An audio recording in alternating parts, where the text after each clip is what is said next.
Hi viewers, welcome to our channel. ప్రస్తుతం మనతో పాటు సీనియర్ జర్నలిస్ట్ దామ బాలస్ అన్న వారితో మాట్లాడదాం. నమస్కారం సార్.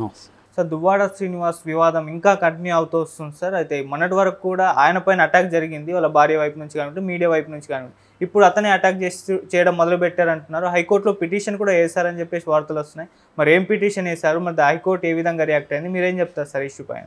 దువ్వాడ శ్రీనివాస్ది మనం ఆల్రెడీ చెప్పుకున్నాము. అది ఒక వెబ్ సిరీస్ లాగా జరుగుతుంది. దువ్వాడ శ్రీనివాస్, ఆయన భార్య వాణి, తర్వాత కూతురు హైందవి, ఆయన ప్రియురాలు దివ్యల మాధురి, వీళ్ళ చుట్టూ ఇది జరుగుతుంది. దివ్యల మాధురి భర్త ఒకసారి మాత్రమే వీడియోలో మాట్లాడి తను సైలెంట్ అయిపోయాడు. ఏదేమైనా లేటెస్ట్ పరిణామాలు చూసుకున్నప్పుడు వాణి మళ్ళీ ఆరోపణలు. వాణి అండ్ కూతురు 12 రోజులుగా దువ్వాడ ఇంటి ముందు టెంట్ వేసుకొని వాళ్ళు నిరసన దీక్ష చేస్తున్నారు.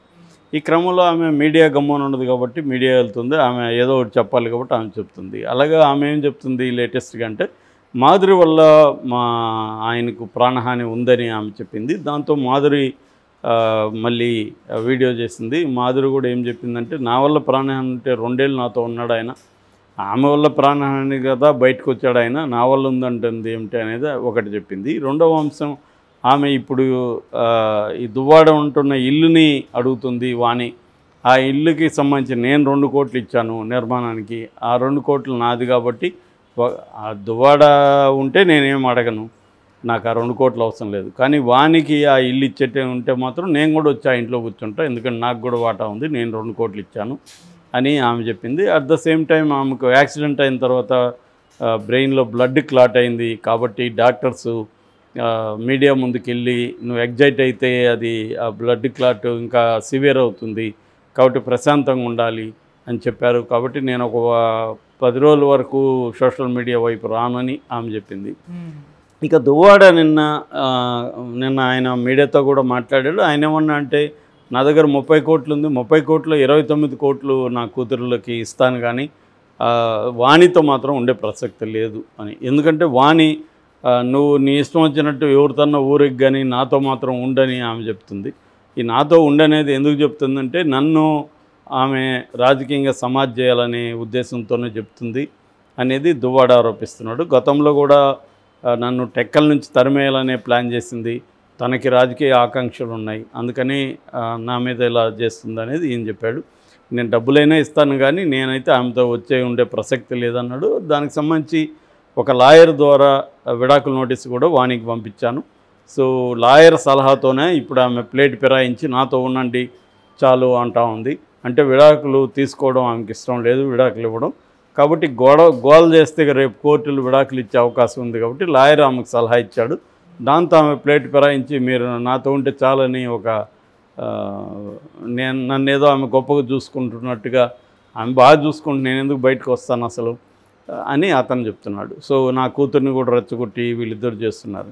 కానీ ఆమె ఏమీ ఆపట్లేదు పోరాటం. రెండోది, తను దువ్వాడ శ్రీనివాస్ టెక్కలి పోలీస్ స్టేషన్లో భార్య కూతుర్ల మీద కేసు ఫైల్ చేశారు. ఇలాగా వాళ్ళ నుంచి నాకు ప్రాణాపాయం ఉంది, వాళ్ళ చుట్టూ ఉన్న వాళ్ళు దాడులు చేసే పరిస్థితి ఉంది, ఆల్రెడీ నా ఇంటి మీద చాలాసార్లు దాడులకి వాళ్ళు ప్రయత్నించారు, వాళ్ళకి తెలుగుదేశం ప్రభుత్వం అండ ఉంది కాబట్టి నాకు ప్రాణాపాయం ఉందని ఆయన కేసు పెట్టాడు. కానీ టెక్కలి పోలీసులు కేసు పెట్టినా కూడా వాళ్ళు ఎటువంటి చర్య, 12 రోజులు అయిపోయింది కేసు పెట్టి, ఎటువంటి చర్య తీసుకోవట్లేదు అని ఆయన నిన్న హైకోర్టులో పిటిషన్ వేశాడు. ఇట్లా టెక్కలి పోలీసులను ఆదేశించండి, నేను పెట్టిన కేసుని తీసుకొని విచారణ జరిపించమని. దాంతో నిన్న హైకోర్టు జడ్జి గారు BVLN చక్రవర్తి ఆయన అడిగారు పబ్లిక్ ప్రాసిక్యూటర్ని, ఈ కేసులో ఏం జరుగుతుంది అని ఆయన అడిగితే, పెట్టిన తర్వాత మేము ఒక 5 రోజులు అయింది దాన్ని నమోదు చేసుకున్నాం కేసుని, ఆమెకు 41A కింద నోటీసులు జారీ చేశాము, ఆమె వచ్చి సమాధానం చెప్పాల్సి ఉంది అనేది వాళ్ళు చెప్పారు. సో దీని మీద ఆయన ఇచ్చిన కంప్లైంట్ మీద ఎందుకు మీరు చర్య తీసుకోలేదు అని పోలీసులకి ఆదేశాలు జారీ చేస్తారు కౌంటర్ ఏమని. అంటే ఇప్పటివరకు ఏమేమి చర్యలు తీసుకున్నారు, జస్ట్ నోటీస్ ఇచ్చేసి ఊరుకున్నాం అంటే కుదరదు కదా, ప్రాణాపాయం ఇప్పటికి కూడా ఆయన ఇంటి ముందు టెంట్ వేస్తున్నారు, మరి వాళ్ళని ఖాళీ చేయించడమా ఇంటి నుంచి, ఎందుకంటే ఆయనకి ప్రాణాపాయం ఉందని భయపడుతున్నాడు అనేది కోర్టు ఇప్పుడు అడిగింది. సో ఇప్పుడు ప్రభుత్వం వైపు నుంచి కదలాల్సి ఉంది. ప్రభుత్వం ఏంటంటే ఇది వైసీపీ ఎమ్మెల్సీ కాబట్టి దీన్ని వైసీపీకి యాంటీగా మనం దీన్ని ఈ పర్సనల్ నెరేటివ్ని పొలిటికల్ నెరేటివ్గా ఉపయోగించుకుందాం అనేది తెలుగుదేశం చేస్తుంది. సో గతంలో మొన్నటి వరకు ఆయన ఎవరు మన విజయసాయి రెడ్డి శాంతి ఇష్యూల్ని తెలుగుదేశం మీడియా విపరీతంగా చేసింది. ఆయన చివరికి ఢిల్లీ హైకోర్టుకి వెళ్ళి 9 ఛానల్స్కి సంబంధించి ఆయన కంప్లైంట్ ఇచ్చి ఢిల్లీ హైకోర్టు ఆ ఛానల్స్ వాళ్ళని మందలించి ఆ వీడియోలంతా డిలీట్ చేయమని చెప్పింది. సో ఇప్పుడు దువ్వాడ కూడా అదే మెథడ్లో వెళ్తున్నట్టుగా మనకు కనపడుతుంది. అంటే కోర్టు ద్వారా మాత్రమే మనకు న్యాయం జరగగలదు, ఎందుకంటే ఇక్కడ ప్రభుత్వం మనకి వ్యతిరేకంగా ఆమెను ఉపయోగించుకుంటుంది, ఇది పొలిటికల్ ఇష్యూ అయిపోయిందని. సో మరోవైపు జగన్కి కూడా తలనొప్పిగా మారింది. జగన్ ఆల్రెడీ దువ్వాడిని రాజీనామా చేయమన్నాడని, చేయకపోతే తనే తీసేస్తాడని కూడా వార్తలు వచ్చాయి. కానీ వైసీపీ నుంచి అఫీషియల్ వార్తలు రాలేదు. ఎందుకంటే ఈ ఇష్యూ వల్ల ఆయన జగన్ కానీ తనని రాజీనామా చేయమంటే ఇప్పుడు ఎమ్మెల్సీ మళ్ళీ గెలిపించుకోవడం కష్టమవుతుంది. ఆల్రెడీ దువ్వాడ వల్ల ఇప్పటి వరకు వైసీపీకి నష్టం తప్ప లాభం జరగలేదన్న ఒక ఫీలింగ్ కూడా వైసీపీ నాయకుల్లోనే ఉంది. ఎందుకంటే ఆయనకి 2014లో 2024లో టెక్కలి సీట్ ఇచ్చారు. కింజవరపు అచ్చెన్నాయుడు ఓడిస్తాడు అనే హోప్తో ఉన్నారు. ఈయనేమో దారుణంగా ఓడిపోయాడు. 2019లో శ్రీకాకుళం ఎంపీ సీటు కూడా ఇచ్చారు. ఈ 3 పర్యాయాలు కూడా ఆయన ఓడిపోయాడు తప్ప ఒకసారి కూడా గెలవలేదు. అయినప్పటికీ ఆయనకి మళ్ళీ ఎమ్మెల్సీ కూడా ఇచ్చాడు జగన్. సో జగన్ ఏంటంటే తనకి ఆ ఏరియాలో ఇంకా వేరే ఆల్టర్నేటివ్ జగన్కి లేదు.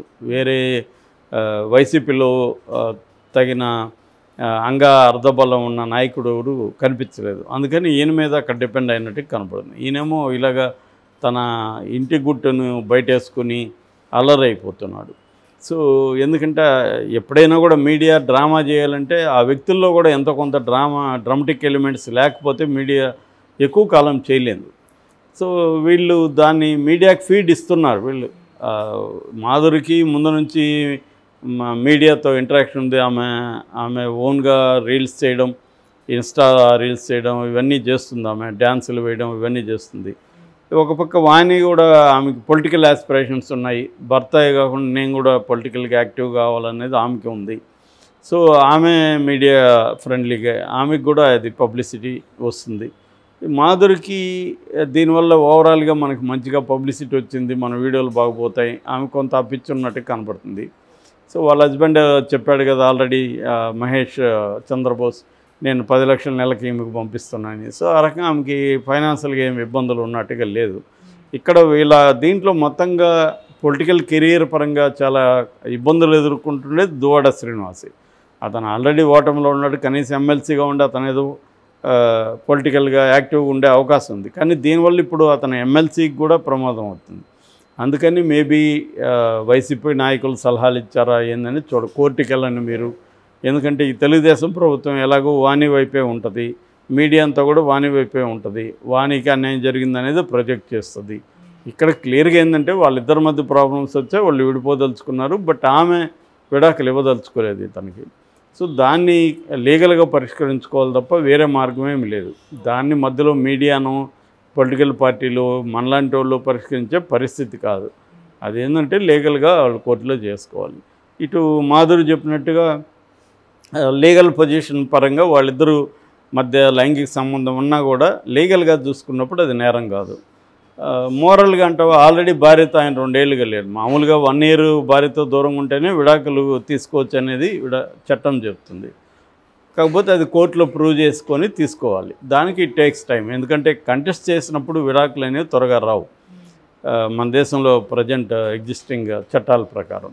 సో అందువల్ల ఇది లీగల్గా తేల్చుకోవాల్సిన విషయాన్ని పొలిటికల్ ఫిగర్స్ కాబట్టి దీన్ని బయటికి తీసుకొచ్చారు. పాలిటిక్స్, ఆంధ్రప్రదేశ్లో పాలిటిక్స్ని బట్టి ఇది ఇంకా నానుతూ ఉంది. సో ఇప్పుడు కోర్టు ఇన్వాల్వ్ అయింది కాబట్టి ఇది కొలిక్కొచ్చే ఆస్కారం కనిపిస్తుంది.